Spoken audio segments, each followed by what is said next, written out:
अच्छा, जो दो संत हुए हैं, एक का नाम है एकनाथ जी महाराज और एक संत का नाम है तुकाराम जी महाराज। तुकाराम जी महाराज की जो धर्मपत्नी है वह सदैव ही उनसे झगड़ा करती थी। कैसे कि एक बार तुकाराम जी महाराज के यहाँ पर संत मंडली आई।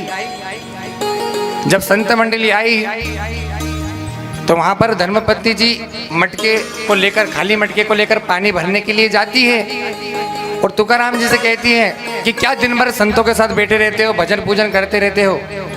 अभी जब मैं पानी भरकर अभी पड़ोस से आ रही हूँ, जब तक आऊं तब तक इन संतों को यहाँ से भगा देना। यदि नहीं भगाओगे तो मुझसे बुरा कोई नहीं होगा।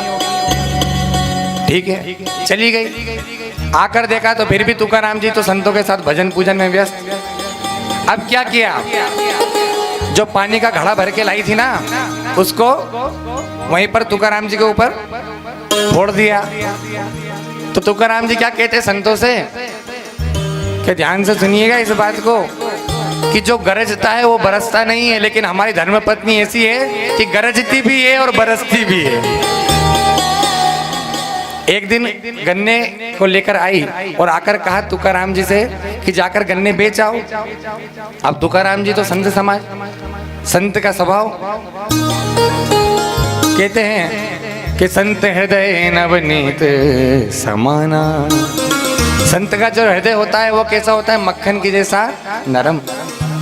अब क्या, तुकाराम जी गए गन्ने बेचने के लिए, तो बेचा तो नहीं, पड़ोस में जो बच्चे खेल रहे थे उन सबको एक एक बाट आए और एक जो गन्ना बचा था वापस ले आए। और आकर के धर्मपति ने कहा कि सारे गन्ने बेच दिए क्या? तो तुकाराम जी कहते कि बेचे तो नहीं है, लेकिन सबको बाट आया, एक गन्ना बचा है, ये तुम रख लो।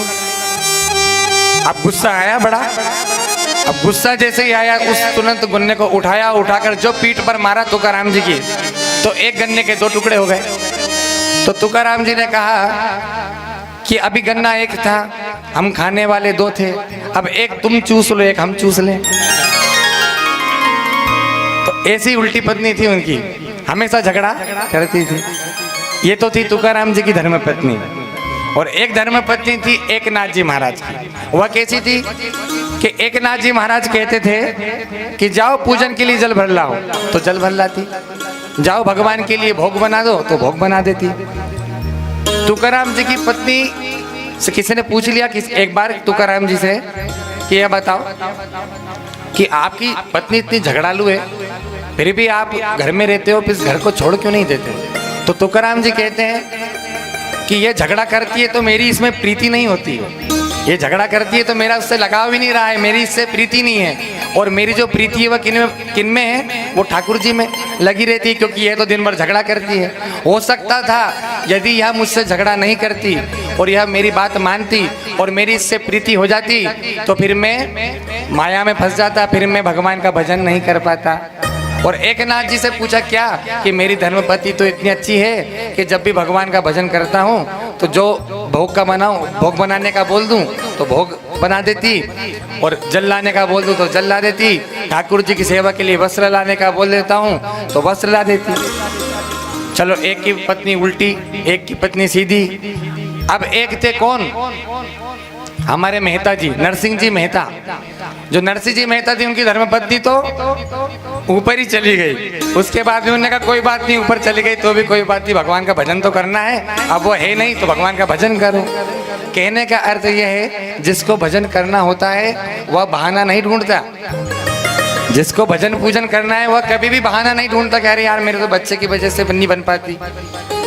मलुक पीठाधीश्वर हमारे राजेंद्र दास जी महाराज हमेशा कहते हैं कि व्यक्ति हर चीज के लिए समय निकाल लेता है।